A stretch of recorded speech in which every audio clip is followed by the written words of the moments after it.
تو اللہ رب العزت نے صاف اور واضح لفظوں میں فرما دیا وَذَرُوا ظَاهِرَ الْإِثْمِ وَبَاطِنَهُ، چھوڑ دو وہ گناہ جو تم ظاہر میں کرتے ہو یا چھپے ہوئے کرتے ہو۔ مجھے 1990 میں سویڈن میں ایک کورس کرنے کا موقع ملا پروجیکٹ مینجمنٹ کے بارے میں۔ خیر وہاں رہتے ہوئے ہمیں اس ملک کے بارے میں بڑی معلومات ہوئی۔ وہ ایک فلاحی ریاست ہے اور امیر ملکوں میں سے ایک ہے۔ لوگوں کا بجٹ تو ڈیفیشنٹ ہوتا ہے نا، اس ملک کا بجٹ پروفیشنٹ ہوتا ہے، یعنی لوگ سوچتے ہیں پیسہ آئے گا کہاں سے اور وہ سوچتے ہیں پیسہ لگائیں گے کہاں سے، خرچ تھوڑا آمد زیادہ۔ لہذا وہاں پر جو بھی بندہ ہوتا ہے اس بندے کو تعلیم مفت دی جاتی ہے، اس کو ہر مہینے یا تو جاب ملے گی، اگر جاب نہیں تو پھر اس کو سوشل سیکورٹی کی طرف سے اتنا ملے گا کہ ٹھاٹ کی زندگی گزار سکے۔ جس کے پاس گھر نہیں اس کو حکومت کی طرف سے گھر الاٹ کیا جائے گا، بیمار ہوگا جتنا مرضی خرچ ہو حکومت اس کا مفت علاج کروائے گی۔ تو روٹی، کپڑا، مکان، تینوں مسئلے حل۔ اس کے بعد انسان کی جنسی ضروریات ہے، اس ملک کو ہی ٹیکس فری کنٹری کہا جاتا ہے۔ پوری زندگی بچے کو کہیں یہی نہیں فارم پہ لکھنا پڑتا کہ اس کا باپ کون ہے،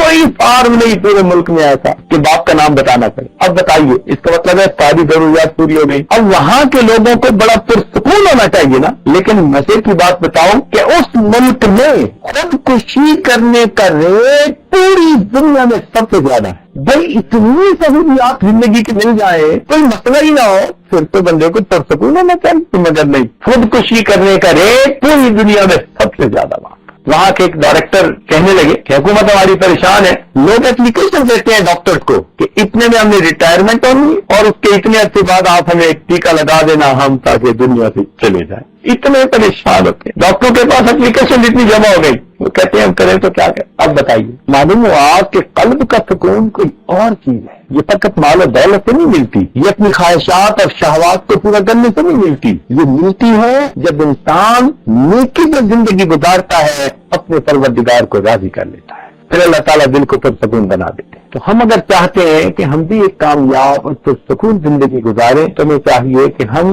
اپنے گناہوں سے سچی توبہ کر لیں اور اپنے مالک اور خالق کو راضی کرنے کی کوشش کریں۔ قرآن مجید میں ہے یا ایھا الناس انما بغیکم علی انفسکم، اے انسانوں تمہاری بغاوتیں تمہاری اپنی جانوں پر۔ کیا مطلب؟ جتنی ہم گناہ کرتے ہیں ان کا وبال ہمارے اوپر لوٹ کے آتا ہے کسی نہ کسی صورت میں، ہم اسے فیل کریں نہ کریں۔ ایک مرتبہ میرے پاس فیصل آباد سے ایک خاتون آئی، گھر والوں نے مجھے پیغام بھیجا، میں اپنے مہمان خانے میں مردوں کے پاس تھا، انہوں نے پیغام بھیجا جی کہ خاتون آئی ہے، کوئی بات کرنا چاہتی ہے، اس سے واپس بھی جانے اور زاروں قطار ہو رہی ہے جب سے آئی ہے، آپ اس کو ذرا جلدی ٹائم دے دیں۔ تو یہ آج مہمان خانے سے گھر آیا، پردہ تھا، پردے کے پیچھے وہ خاتون بیٹھ گئی، رو رہی تھی اس وقت تک۔ میں نے اس سے پوچھا کہ دیدی آپ کیوں پریشان ہیں؟ وہ کہنے لگی جی کہ میں پہلے تو اپنے بارے میں کچھ آپ کو بتا دیتی ہوں، میرا خاوند انڈسٹریلسٹ ہے، 7 سال پہلے ہماری شادی، محل نما اس نے مکان بنایا ہوا ہے، ہماری اس وقت تک اولاد کوئی نہیں ہوئی، مگر یہ میرا پرابلم نہیں ہے، اس لیے کہ خاوند مجھ سے خوش ہے، میں خاوند سے خوش ہوں، ہم دونوں آپس میں محبتوں بھری زندگی گزار رہے ہیں، تو یہ پرابلم نہیں ہے۔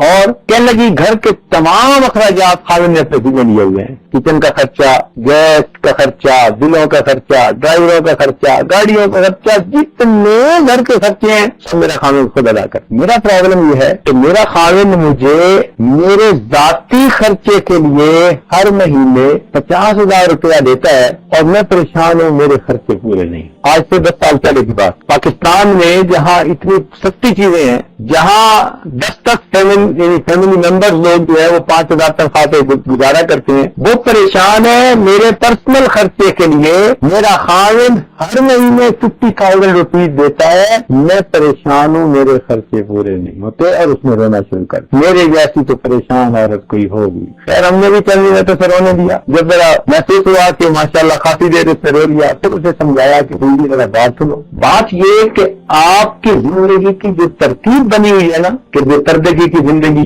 نمازوں کی پرواہ نہیں، پردے کی پرواہ نہیں، فلاں کی پرواہ نہیں، اپنی منمانی کی زندگی، اس زندگی میں آپ کو سکون نہیں مل سکتا۔ آپ کا خاوند آپ کو 50,000 کی جگہ 5 لاکھ بھی دینا شروع کر دے، نہیں۔ میں نے اسے بھی کوٹ کیا، میں نے کہا میرے پاس ایسی خاتون بھی آئی کہ جسے ہر مہینے 10 لاکھ ملتے تھے اور وہ بھی پریشان تھے، کیا مجھے پھر سکون مل کیسے سکتا ہے؟ میں نے کہا اس کا طریقہ یہ ہے کہ آپ پچھلے گناہوں سے توبہ کر لیں اور آئندہ نیکوکاری کی زندگی گزارنے کا دل میں ارادہ کر لیں، پھر دیکھنا آپ کے دل کو سکون ملے گا۔ خیر اچھی خاتون تھی، کہنے لگی جی پھر آپ مجھے تو اس کا بتا دیں۔ اس عاجز نے اسے توبہ کے کلمات پڑھا دیے اور کچھ ضروریات دین کے بارے میں بتا دیا تو وہ خاتون چلی گئی۔ تیسرے یا چوتھے مہینے اس نے فون کیا اور فون پر بتانے لگی کہ حضرت جو آپ نے بتایا میں نے ہو بہو اپنی زندگی اس کے مطابق بنا لیا ہے، بڑی پرسکون زندگی گزارتی ہوں حضرت، میرا ذاتی خرچہ مہینے کا 15,000 میں پورا ہو جاتا ہے اور میرے باقی پیسے میں یتیموں، بیواؤں اور غریبوں کے اوپر خرچ کرتی ہوں۔